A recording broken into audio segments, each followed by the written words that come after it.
Stop it. Quit faking illness to slow me down. You're just a housewife. My husband, Matt, brushed off my hand as I struggled, feeling unwell, and stormed out. I'd always thought marriage meant sticking together through thick and thin, but Matt left me hanging. Despair echoed in my mind as I started to black out. Someone unexpected reached out to help me in that moment.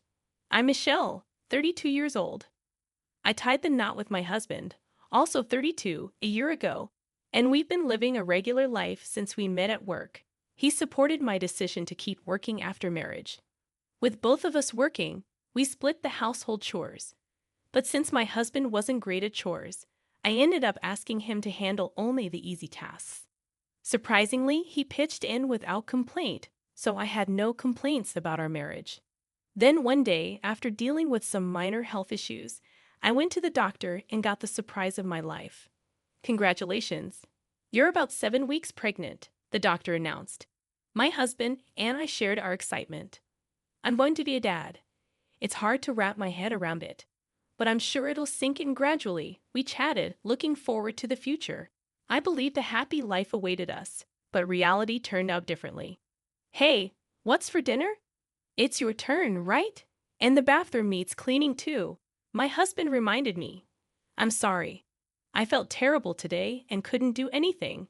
I replied, battling severe morning sickness, constant nausea, and struggling to even stand.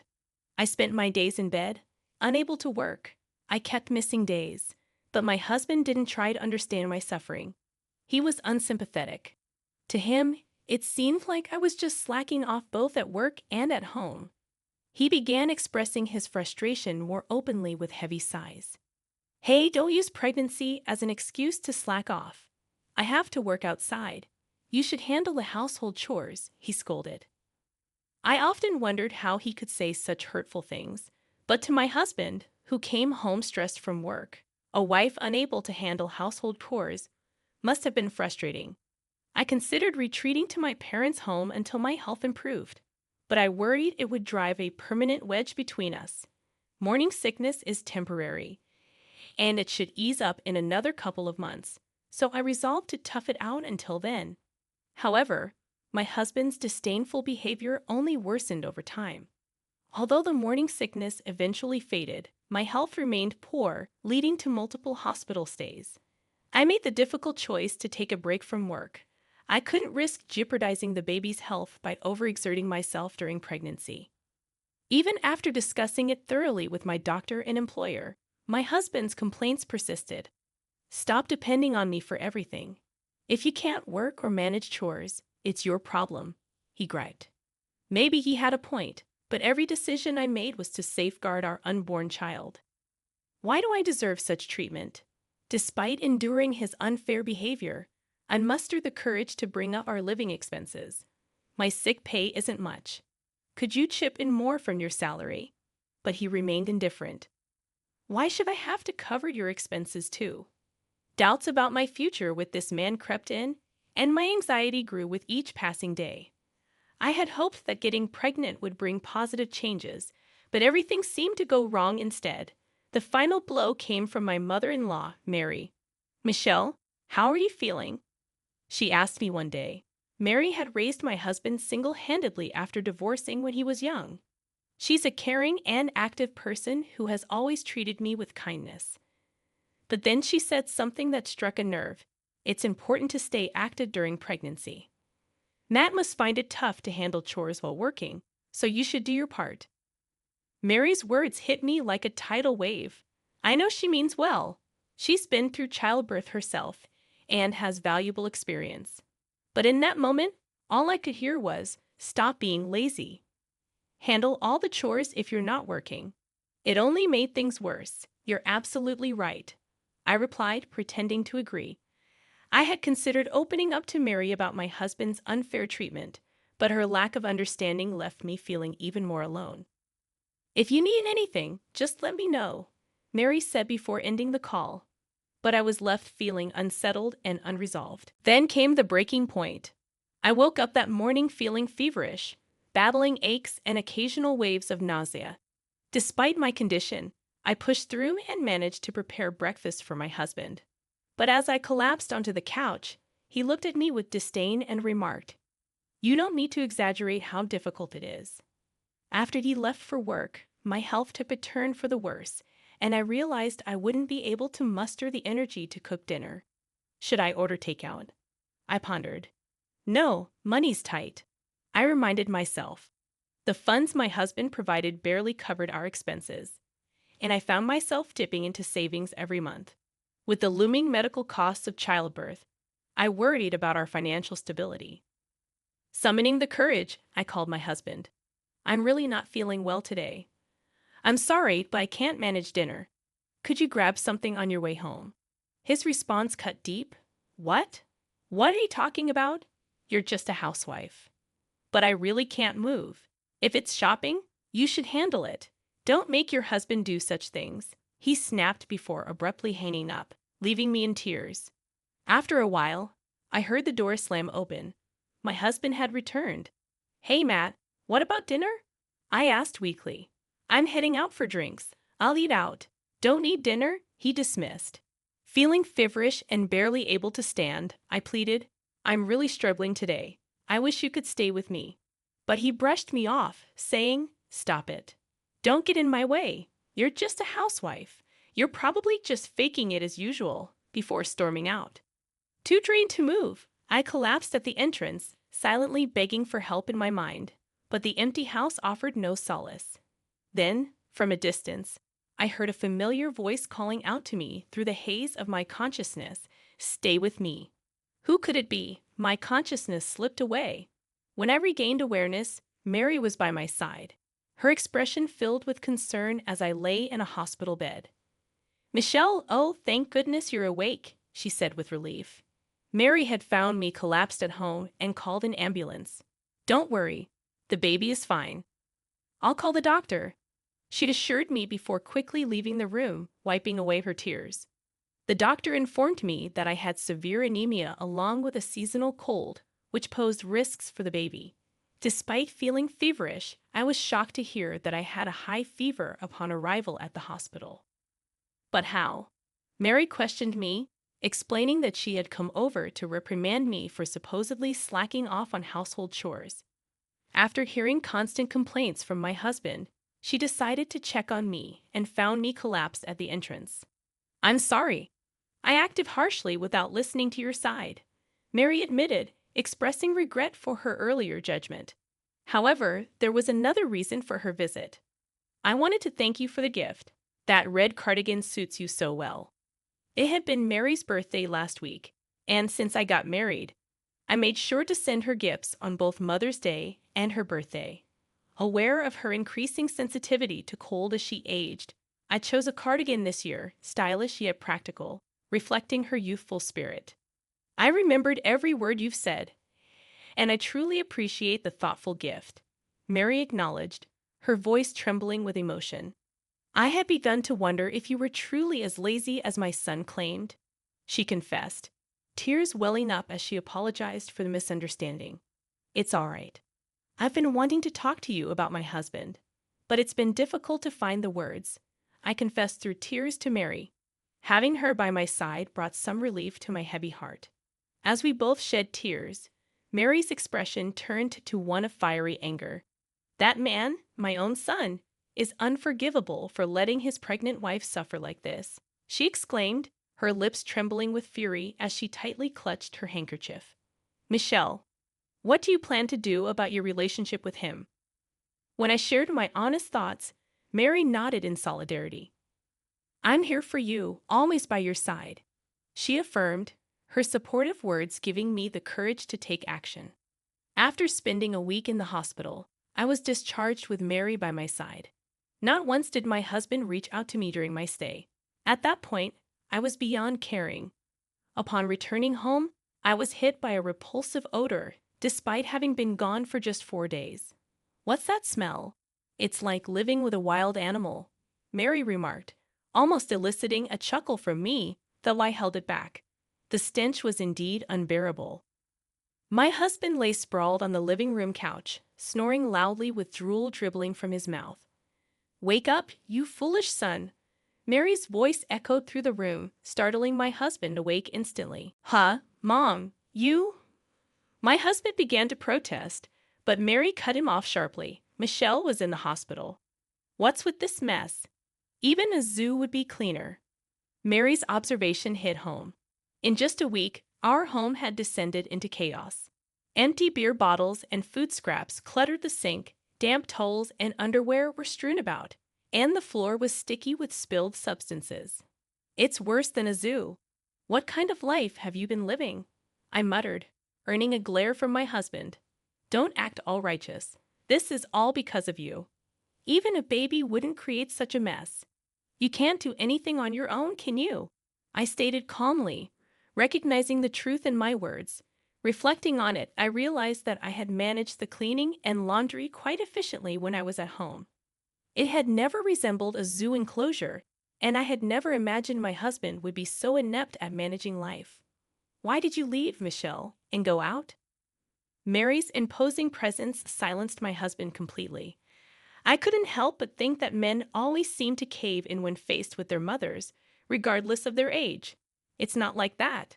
She was just being childish, telling me not to go out drinking. Are you suggesting that Michelle, with her high fever and pale face, was faking it? Are you out of your mind? Even Mary, usually composed, was now scolding him loudly. My husband remained silent, his glare directed at me. I could almost hear his inner voice accusing me of tattling. Then he muttered resentfully, "Don't get ahead of yourself. I've been supporting you all this time." In the past, his words might have intimidated me, but not anymore. Fine then, I don't need your support anymore.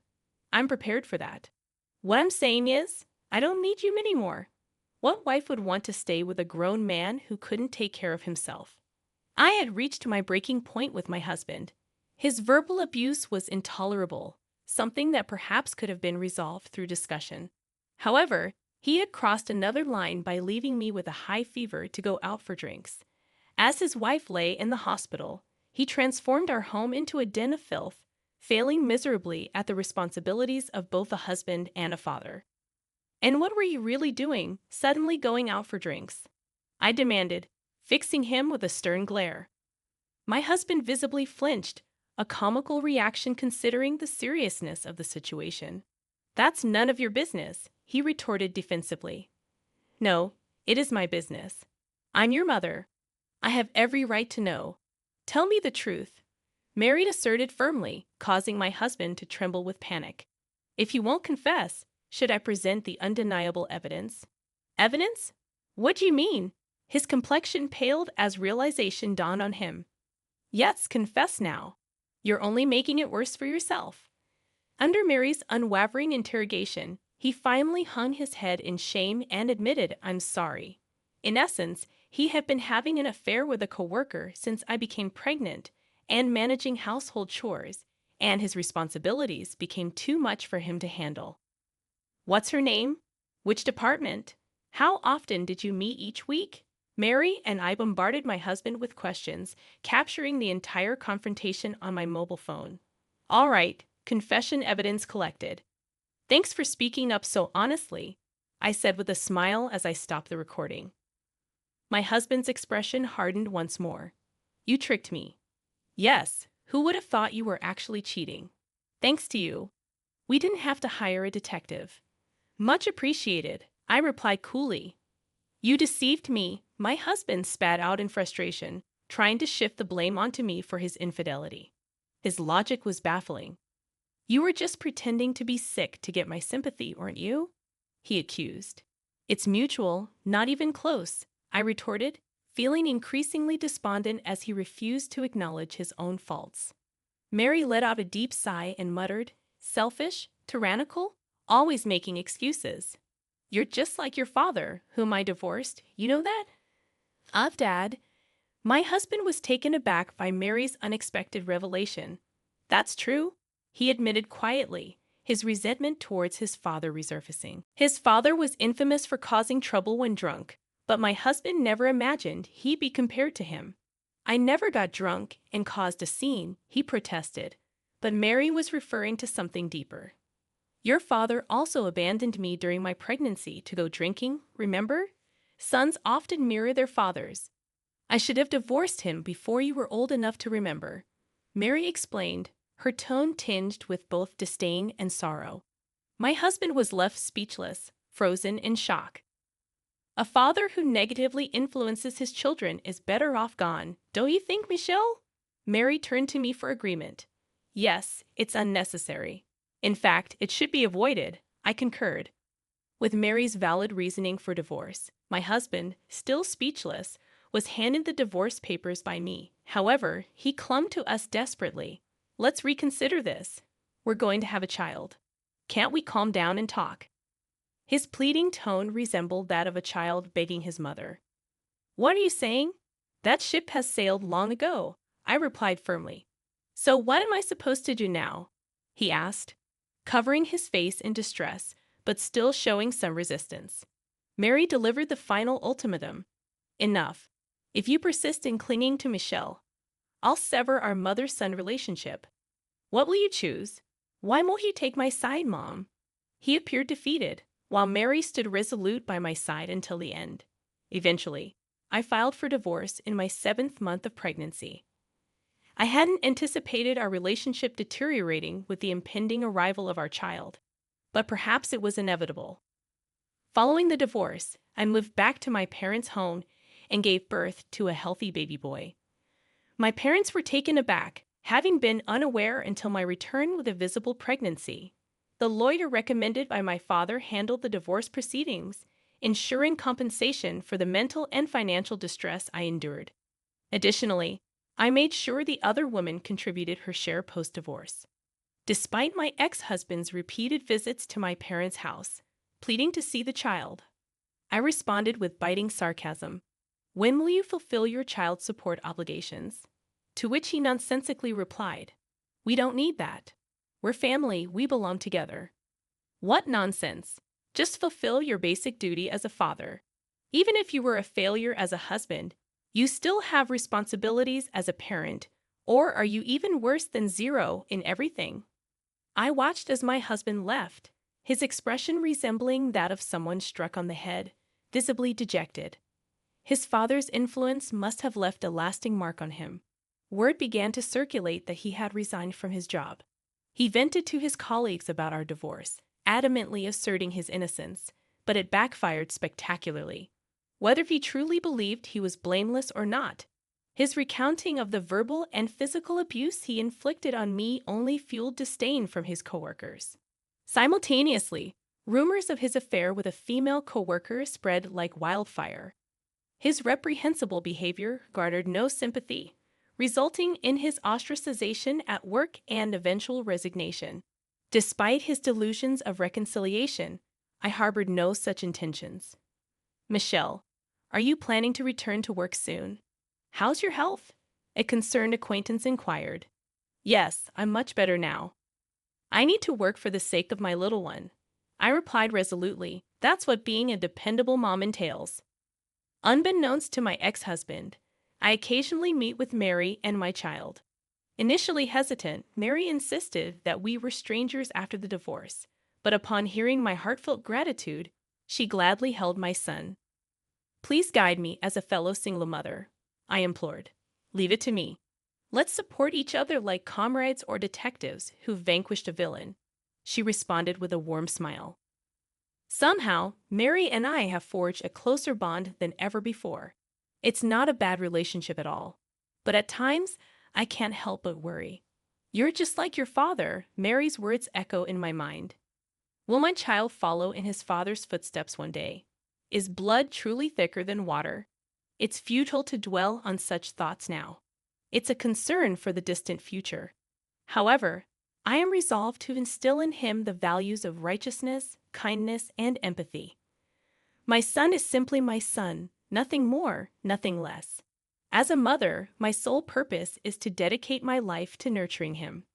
As the winter sun gently pierces the cold sky, it feels as though nature itself is cheering me on.